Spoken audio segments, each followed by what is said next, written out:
the Victorian International Container Terminal. And there's been a development there which Patrick will describe, which has made our Port of Melbourne a facility of a world first, actually, and a world leading capacity, I could put it in that word. So Patrick, over to you. You can share screen and do as you wish. Thanks, Patrick. Great, thanks, Simon. Just want to make sure everyone can see my presentation. I think everybody's okay with that. Yes, Robert's giving a thumbs up, and I think everybody's right. Perfect. Well, first of all, thank you, Simon and the Probus Club for inviting me to do a presentation today to discuss stevedoring industry. It's a bit unfortunate that we weren't able to meet in person, but again, hopefully this presentation will shine some light into our industry. And throughout the presentation, I'll also provide some short videos to give you a bit of a feel of you actually being at the terminal. A bit of context in regards to today's presentation. We'll talk a bit about our parent company, ICTSI. Then we'll explain a bit of the history of Victoria International Container Terminal. As you mentioned, Simon, before, our unique location is very important to the terminal and where we're based in Webdock. We'll also talk about the equipment that we use for our container terminal, the layout, the automation that we have at our container terminal compared to some other terminals across Australia. Then we'll discuss some general things like what's inside containers. We always get asked this question. I'll provide some numbers as to some of the goods that we're importing into the Port of Melbourne, plus also the goods that we export. There's also things that cannot fit into a container, which we'll discuss, which is what we call non-containerized cargo. I'll also explain to you, everybody, where stevedores or VRCT fit into the overall supply chain. Then we'll look at some shipping industry trends. We'll talk about the reason why you may have heard of larger vessels increasing in size. And lastly, will be some environmental concerns and what we do as a company and as business to ensure we comply and we're leading the way. So I'll begin by talking about who our parent company is. So we're owned by a Filipino-based company called International Container Terminal Services Incorporated. As a company, we have a 32 years industry experience, and currently we're operating 32 terminals in 19 countries. Annually, which we'll probably talk about a lot in this presentation, is what we call TEU. TEU means just a 20-foot container. So there's also 40-foot containers, and you'll just count that as 2 TEUs, and that's the way we generally use as a guide for moving containers, plus also how much containers we can load onto a vessel. As a group, we load more than 10 million TEUs per annum.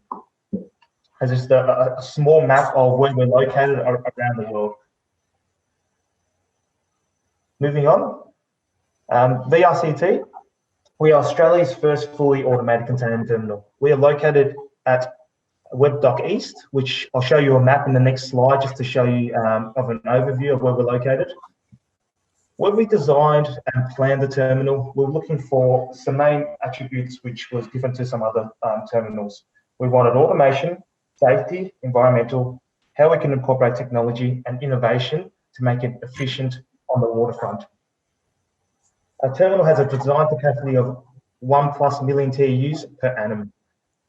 As a part of our innovation in technology, we have been awarded Lloyd's List Asia Pacific Awards in Excellence and Port Management and Infrastructure, and in 2018 was awarded Australian Engineering Excellence Awards for the most innovative and outstanding engineer product.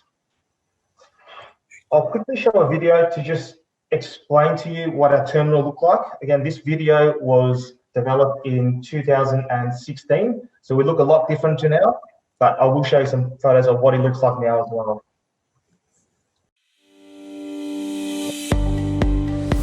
The world's most advanced container terminal is open for business in Australia.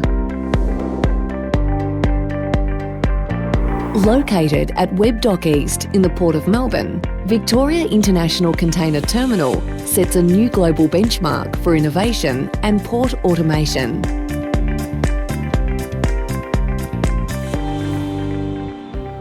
VICT's state-of-the-art operation delivers a dramatic boost in trade capacity, supporting expansion of Australia's import and export markets. Our premier location outside the Westgate Bridge provides the first and only accessible container terminal into Melbourne for the next generation of larger vessels. But it's our innovative use of technology that makes VICT a global leader. We're the first terminal to integrate world-leading technologies into one seamless operation from ship to shore. Our fully automated in-gate makes it easy for trucks to enter and exit the terminal to maximise efficiency and save time. Drivers can drop off and pick up containers in a single visit. Automatic stacking cranes provide a smoother, safer interchange between trucks and container stacks. By integrating technologies, we've created a seamless experience for customers by truck or by ship. This means greater efficiency throughout your customer's supply chain. For our highly skilled workforce, innovation means safety delivered in a culture that is differentiated by our values. We're passionate about being part of the team delivering the world's best. Part of the award-winning ICTSI network, our community and environment are always front of mind. VICT is designed to minimise emissions, noise and light pollution, working with our neighbours to enhance sustainability. And beyond WebDoc, we promote positive outcomes for young people through our Community Investment Fund. VICT brings a new and different world-leading experience to Australia's premier container terminal. As shown below, we're located just outside the Westgate Bridge. Now, this is quite important because the Westgate Bridge has obviously a restriction for the vessel height, which means we can handle with no restrictions based on where we are outside of the Westgate Bridge. Whereas the other terminals, you've got that challenge of meeting the requirement of the air draft to making sure that you don't touch the Westgate Bridge. And again, we're strategically located to all the major highways going out towards the west and also the east and north as well.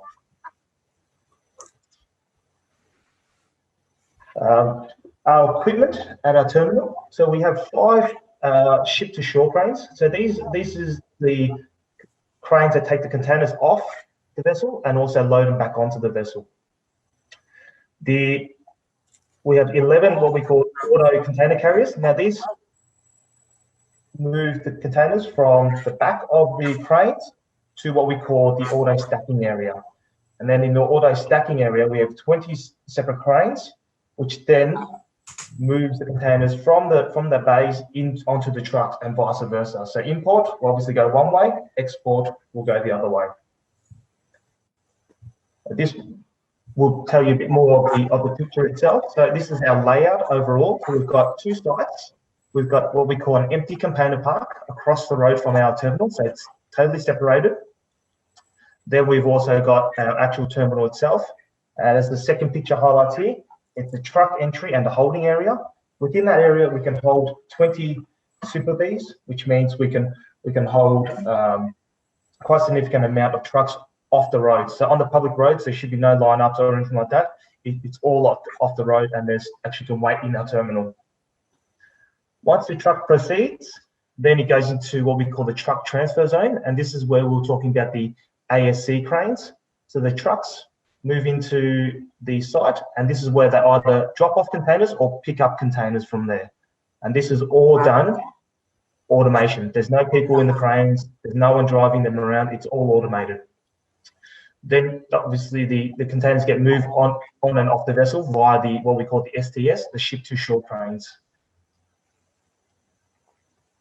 I guess we'll touch on some benefits of automation on land side. So we're all paperless. We've got no paper booking systems. Everything's all done via systems online. Under the top right-hand photo, you can see what we call our OCR, which is optical character recognition. And this identifies every single container that comes in and out of the terminal. The photo just below, as you can see the container, you can see there's bulging at the front of the container. Now, that's because cargo has shifted. What our OCR cameras can do. That identifies it immediately and can say, this container is damaged. We need to notify either the exporter or the importer or the shipping line immediately to let them know that there's a problem with it. So this is all done and it's flagged up, and then it gets raised to our landside desk, and then gets reviewed and communicated to the shipping lines. On exports, all containers have container weigh in motion. This means that every truck that leaves our gate gets recorded with a weight, and that weight gets told to the driver to ensure that he complies with the road limitations on the road. We also have an integrated computer systems, which everything is all done online. They can actually, when they come into the terminal, it's all touchscreen pads. They can tell where the containers get landed onto the truck, and can also advise to talk to the help desk at any points. It's throughout the whole terminal. In using automation on our site, we reduce the potential damage to containers and trucks. Every container that's taken off a truck and landed onto a truck, it's all done very, very slowly because it's all done by automation, and there's sensors involved before they landed. And dropping off and picking up containers, it's all done in one transaction. So potentially a truck can come in and carry 4 TEUs to deliver to the terminal, and also on the same transaction, take out another 4 TEUs. The benefits of this is obviously reducing the emissions by trucks, reducing traffic, and saving costs within the supply chain. I'll show a video now of a bit more detail of how our automation in our gates work. And Simon, please let me know if you can't hear it. I'll try and turn this up to see if that's the part. But Victoria International Container Terminal, VICT, is a fully automated container terminal. You may find our systems and processes are slightly different to other terminals you use. Prior to arrival, you must have completed the VICT driver induction online. This is available on the one-stop M6 site. As you enter the terminal, drive straight through one of the 2 portal entrances. If your load is out of gauge, proceed through the dedicated lane on the left. This portal will scan your vehicle and attempt to identify your booking. Do not stop as you travel through. At all times, you must comply with the variable speed limits in the terminal. Limits vary between 20 and 40 kilometres per hour and are signposted. We have 11 in-gate lanes, including 1 out-of-gauge lane on the right-hand side. The far 2 left lanes have lower height kiosks for smaller truck cabins. When you arrive at the kiosk, scan your MSIC on the reader. If the portal did not automatically identify your booking, you will be asked to enter your movement ID. This reference is given to your fleet controller when they manifest your truck. They must provide you with this ID before you enter the terminal. If you don't know your movement ID, you will not be allowed to enter the terminal. Never reverse out of the lane. If you have a problem, you can press the call button to speak to an operator. If you have a valid booking, you will be issued with a ticket and the barrier will open. The ticket will display details of your booking. If you're picking up or dropping off more than 1 container, you may be required to go to multiple blocks. Follow the sequence on the ticket. If there is congestion within the terminal, you may be directed to wait in the holding area. Drive through the barriers to your right, go through the exit gates, and drive around the island to the holding area. Ensure you travel with the flow of traffic, always in a clockwise direction. When congestion has eased, your truck registration will be displayed on the board opposite. Proceed back to the in-gate to collect your ticket. Once you arrive at your block, reverse into any of the available lanes. Use the yellow line to ensure you reverse and park as straight as possible. Ensure you reverse all the way to the back of the lane. Some lanes will have a traffic light at the rear of the lane on the driver's side, which will indicate when you need to stop. If you don't correctly position your truck at the back of the lane, the crane automation won't work correctly and you will be delayed. If you are dropping off a container, undo your twist locks. If you are collecting a container, set twist locks for the positions booked by the fleet controller. Drop any unused twist locks. Then make your way to the yellow kiosk in your lane and swipe your MSIG. Follow the on-screen instructions to inform the crane that your truck is ready to be serviced. You may return to your cab until you hear an alarm and the kiosk light flashes orange in your lane. Return to the kiosk and follow the on-screen instructions. When the light on the kiosk turns red, the safety light curtain has been activated. For your safety, do not cross the yellow line at the front of your lane while the red light is on. Breaking the light curtain will stop the crane and cause delay to you and other drivers in the block. In the event this occurs, a marshal will automatically be alerted and attend to reset the lane. When dropping off a container, the crane will lift it a short distance before asking you to confirm it is safe to continue. This is to make sure you have correctly undone all the twist locks. If safe to continue, you'll be asked to press the green confirmation button. If collecting a container, take time to ensure that the container is correctly positioned on your truck. A camera view of the rear of the truck will be displayed on your kiosk to assist. Once you're certain the container has correctly landed on your trailer, push the green confirmation button as requested on the kiosk screen. If it's not landed correctly, simply wait.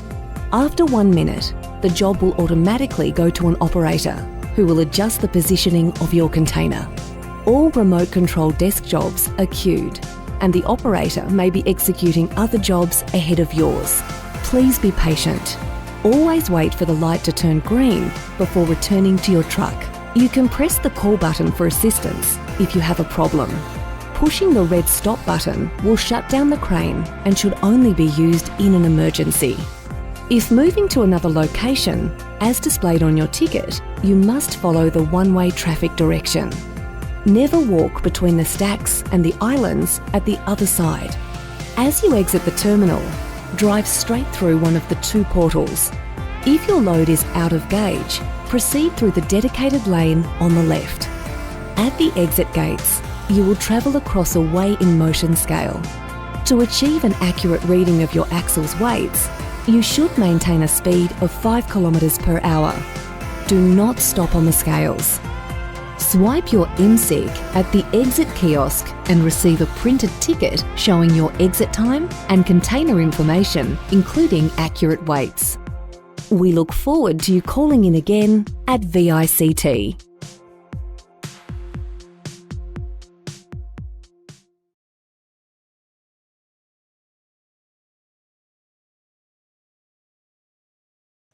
Elaboration on the Port of Melbourne development. Where do we stand internationally now in terms of the technology that's being used, Patrick? From our side, we're quite advanced, but again, with the technologies that we invested in 2016, as you can realise with technology and systems, it keeps advancing and advancing. So we're still quite advanced. We're definitely the most advanced in Australia, but there is that point where we continue to upgrade our systems to keep up with the rest of the developments coming around the world.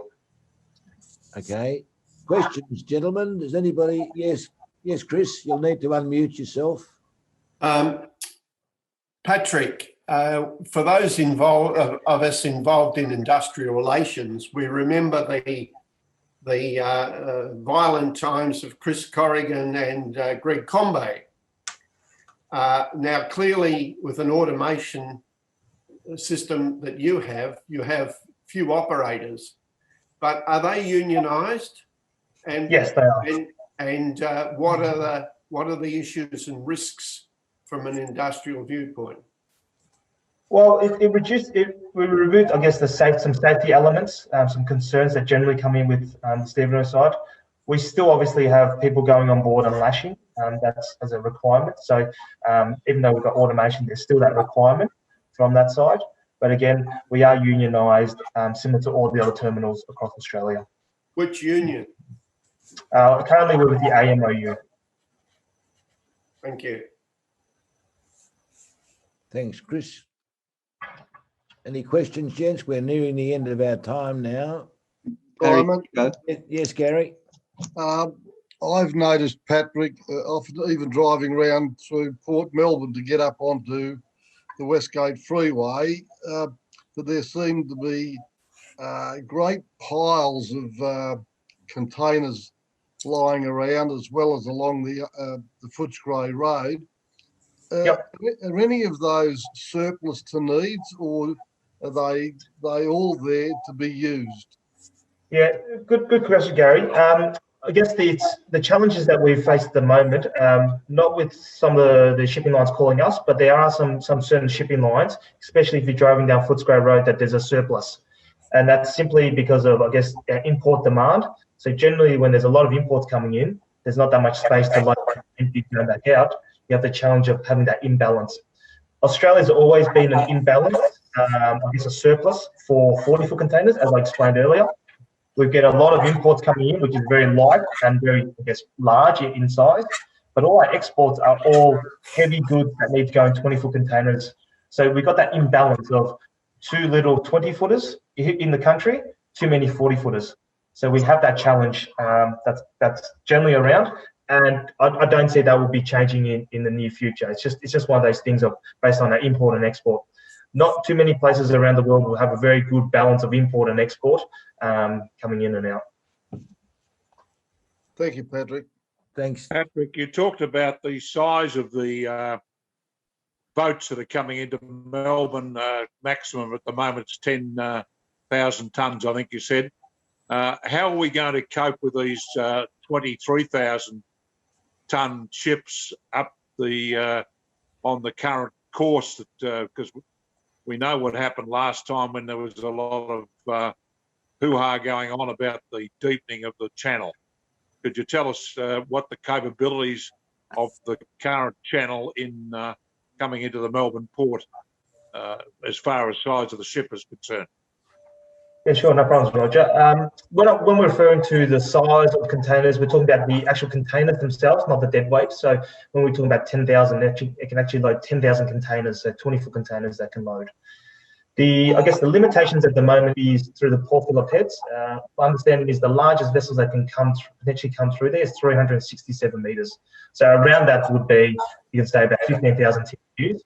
But again, it's all subject to draft, and all vessels, depending on the cargo and the stability of it, all come with different, depths, plus also stability limitations. So I believe that currently the largest, deepest draft is about 14 metres or 14.5 depth-wise.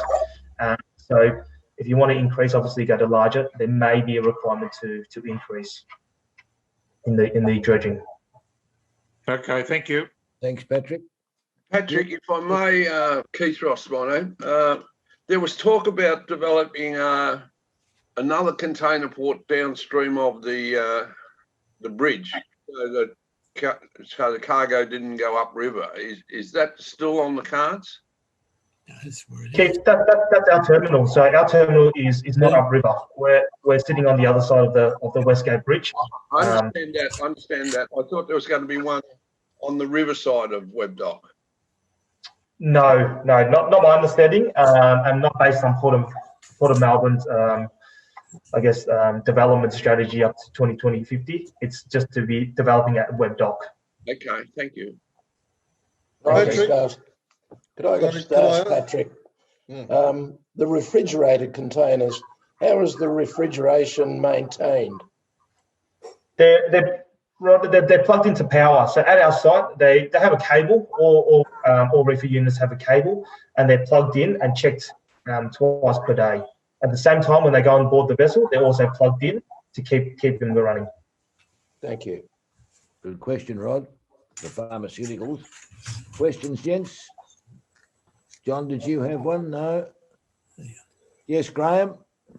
You need to unmute yourself, Graham. Patrick, thanks very much for a great talk. You covered a lot of areas. You mentioned perishables from Adelaide. Does it bother your terminal that you don't have a direct rail connection to South Australia and Queensland and New South Wales like the other terminal? Well, no, it doesn't, because generally they all run into a railhead and then trucked in anyway. So, and there's only one other terminal in Melbourne that currently has a on-dock rail, and it works quite efficiently, just running to the railhead and then trucking it in. It is a short transit in between the railhead and our terminal. Thanks, Patrick. Ian Marchment, Simon. Yes, Ian. Thank you, Patrick. There was talk of Western Port Bay in putting a terminal down there because they have deep water. Is there any further development there?